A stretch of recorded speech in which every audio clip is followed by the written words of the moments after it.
नमस्कार, स्वागत है आपका हमारे चैनल में। मैं रानी गुप्ता आपके साथ। बड़ी खबर सामने आ रही है। आपको बता दें कि असम के सीएम हेमंता बिस्वा शर्मा ने जम करके अरविंद केजरीवाल पर निशाना साधा। इसी के साथ ही उन्होंने कहा कि वो गुजरात का क्या विकास करेंगे, जब कोविड के समय में संकट पड़ा था दिल्ली में और ऑक्सीजन की जरूरत थी, तब वो ऑक्सीजन गुजरात से ही गया था। इसी के साथ ही उन्होंने कहा कि इस बार भी गुजरात में बीजेपी प्रचंड बहुमत के साथ वापसी करेगी और 2024 में पीएम मोदी को एक बार फिर से प्रधानमंत्री बनाना जरूरी है। मेरा पास फोन आया कि आपको गुजरात में जाना है। मैं बोला क्यों जाना है, कोई चाय नाश्ता है क्या, खाना है क्या, क्यों जाना है? बोले चुनाव के लिए जाना है। हमारा मन में यह प्रश्न आया कि चुनाव के लिए गुजरात क्यों जाना है? गुजरात में बीजेपी जीतेगा ये तो तय है, इसमें क्या प्रॉब्लम है? गुजरात से हम लोग प्रेरणा लेता हूं कैसे भाजपा को जिताना है, और मैं जाके गुजरात में क्या करूंगा। फिर मेरा मंत्री लोग मुझको बोले कि दादा थोड़ा जाके देख के आइए, थोड़ा सीख के आइए, असम को और मजबूत बनाना है गुजरात से। तो इसीलिए मैं आपसे यहाँ में मैं कोई चुनावी भाषण देने नहीं आया हूँ, मैं आप लोगों से सीखने आया हूँ, सो दैट मैं असम को और मजबूत बना सकता हूं भाजपा के लिए।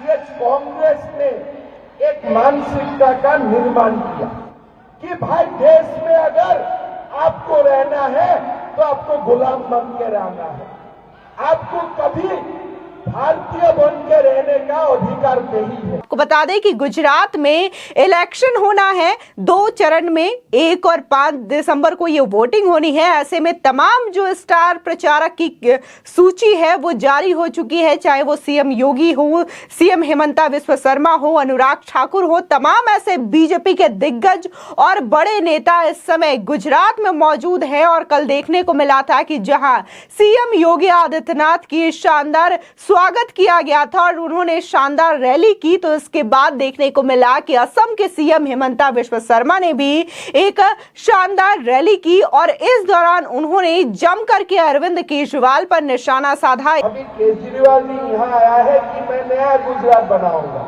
अरे बेटा, जब कोविड हुआ था तो तुम ऑक्सीजन क्यों जुगाड़ नहीं कर सका? जब दिल्ली में कोविड हुआ था उस समय गुजरात से दिल्ली तक ऑक्सीजन दिया था, दिल्ली से गुजरात में ऑक्सीजन नहीं आया था। क्या ड्रामा है? बोले मैं गुजरात में आके मोहल्ला क्लिनिक बनाता हूँ। अरे गुजरात छोड़ो, असम भी तुम्हारा मोहल्ला क्लिनिक नहीं लेगा। इसी के साथ ही उन्होंने राहुल गांधी पर भी निशाना साधा और कहा कि गुजरात में बीजेपी वापस आएगी, इसमें कोई शंका नहीं है। जरूर इस बार बीजेपी जीतेगी और पूर्ण बहुमत के साथ जीतेगी। तो वहीं जहां पर उन्होंने गुजरात विधानसभा चुनाव को लेकर के चर्चा की, तो उन्होंने सीधे तौर पर 2024 लोकसभा चुनाव का भी जिक्र करते हुए कहा कि 2024 में भी मोदी को ही प्रधानमंत्री बनाना बेहद जरूरी है। आपको बता दें कि बीजेपी के असम के मुख्यमंत्री हेमंता बिस्वा शर्मा ने यह बड़ा दावा किया है कि गुजरात में होने जा रहे चुनावों में भारतीय जनता पार्टी जीत दर्ज कराएगी। साथ ही उन्होंने अपने प्रदेश का उदाहरण दिया और कहा कि असम में पार्टी को कैसे मजबूत किया जाए, इसकी प्रेरणा गुजरात में मिलती है। इसके साथ ही उन्होंने विपक्षी पार्टी कांग्रेस और आम आदमी पार्टी पर कर हमला किया। बता दें कि सूरत में शुक्रवार को आयोजित एक रैली को संबोधित करते हुए असम के मुख्यमंत्री हेमंता बिस्वा शर्मा ने दावा किया है कि भाजपा गुजरात जरूर जीतेगी। हम गुजरात से प्रेरणा लेते हैं कि असम में पार्टी को कैसे मजबूत किया जाए। कांग्रेस ने ऐसी मानसिकता बनाई है कि अगर हमें भारत में रहना है तो हमें गुलाम मानसिकता के साथ रहना होगा, न कि भारतीयों के रूप में रहना होगा। मुख्यमंत्री शर्मा ने अपने संबोधन के दौरान आम आदमी पार्टी के संस्थापक और संयोजक अरविंद केजरीवाल पर भी जमकर निशाना साधा। उन्होंने कहा कि दिल्ली के सीएम अरविंद केजरीवाल यहाँ हैं और कह रहे हैं कि वो नया गुजरात बनाएंगे। कोविड संकट के दौरान वो दिल्ली में ऑक्सीजन की जरूरत पूरी नहीं कर पाए। ऑक्सीजन गुजरात से ली गई थी। गुजरात तो दूर, असम मेघालय के लोग भी उनके मोहल्ला क्लिनिक नहीं जाएंगे। साथ ही हेमंता ने कहा कि अब पंजाब में आपकी सरकार है और लोग गोलियों से मारे जा रहे हैं। पंजाब के मुख्यमंत्री को बेहतर ढंग से अपने प्रदेश की देखभाल करनी चाहिए और वहां अवैध हथियारों की स्थिति को नियंत्रित रखना चाहिए। आपको बता दें, पंजाब से आए दिन ऐसी तस्वीरें और ऐसी भयावह वीडियो सामने आ रहा है जिसमें देखा जा रहा है कि कैसे बीच चौराहे पर किसी भी बड़े नेता को, सिंगर को या फिर आम जनता को गोली से छन्नी कर दिया जा रहा है। इसके बावजूद पुलिस प्रशासन मौन है और मूक दर्शक बनकर के ये सारी घटनाएं देखती हुई नजर आ रही है।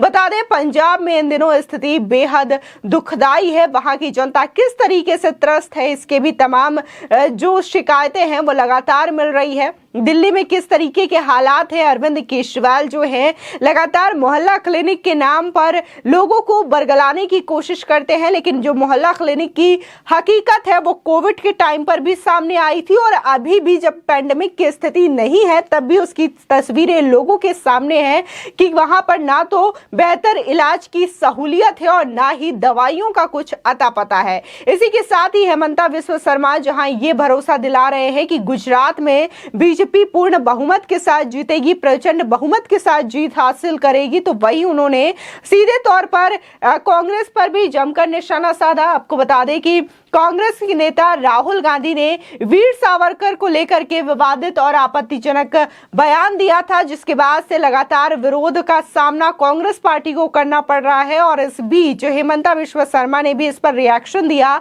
और ये कहा कि जिस तरीके से उनके जो भाषण में झलक मिलती है वो साफ दर्शाता है कि राहुल गांधी की मानसिकता क्या है और वो किस तरीके से हिंदू विरोधी और देश विरोधी बातें करते हैं। ये किसी को बताने की जरूरत नहीं है, ये उनके बयानों से दिखता है कि उनकी मानसिकता क्या है और वो देश को लेकर के क्या सोचते हैं। आपको बता दें, जिस तरीके से लगातार गुजरात में चुनाव प्रचार हो रहा है, बीजेपी की ओर से धुआंधार रैलियां की जा रही है, उससे एक बात साफ है और जो भीड़ देखने को मिल रही है इन रैलियों में, उससे यही अंदाजा लगाया जा सकता है कि एक बार फिर से पूर्ण बहुमत के साथ गुजरात में सरकार बीजेपी के बनने वाली है। और ये हम नहीं बल्कि तमाम जो सर्विस है ये दावा करते हुए नजर आ रहे हैं। इसी के साथ ही अगर हम बात करें गुजरात के चुनावों की, तो 182 विधानसभा सीटों वाले गुजरात में 1 और 5 दिसंबर को वोटिंग होनी है। इसी के साथ ही 8 दिसंबर को इसके रिजल्ट की घोषणा होगी। आपको बता दें, हिमाचल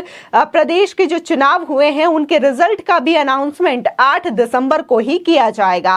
और इसी के साथ ही इन दोनों ही प्रदेशों में यह दावा किया जा रहा है कि एक बार फिर से बीजेपी की सरकार बनने वाली है। जहां गुजरात में लगातार 27 सालों से लगातार बीजेपी की सरकार बन रही है, तो वही कहा जा रहा है कि हिमाचल में एक रिवाज टूटेगा, क्योंकि वहां पे देखने को मिलता है कि 5 साल के बाद दूसरी सरकार वहां पर आती है। लेकिन इस बार दावा किया जा रहा है कि ये रिवाज टूटेगा और एक बार फिर से बीजेपी की सरकार रिपीट होगी। फिलहाल ये तो आने वाला समय ही बताएगा कि गुजरात और हिमाचल प्रदेश के चुनावों में किसकी जीत होती है और किसके सिर पर ताज सजता है और किसका राज तिलक होता है। फिलहाल आपकी इस खबर पर क्या राय है हमारे कमेंट सेक्शन में जरूर बताएं। आगे की और भी अपडेट के लिए चैनल को सब्सक्राइब करना ना भूलें।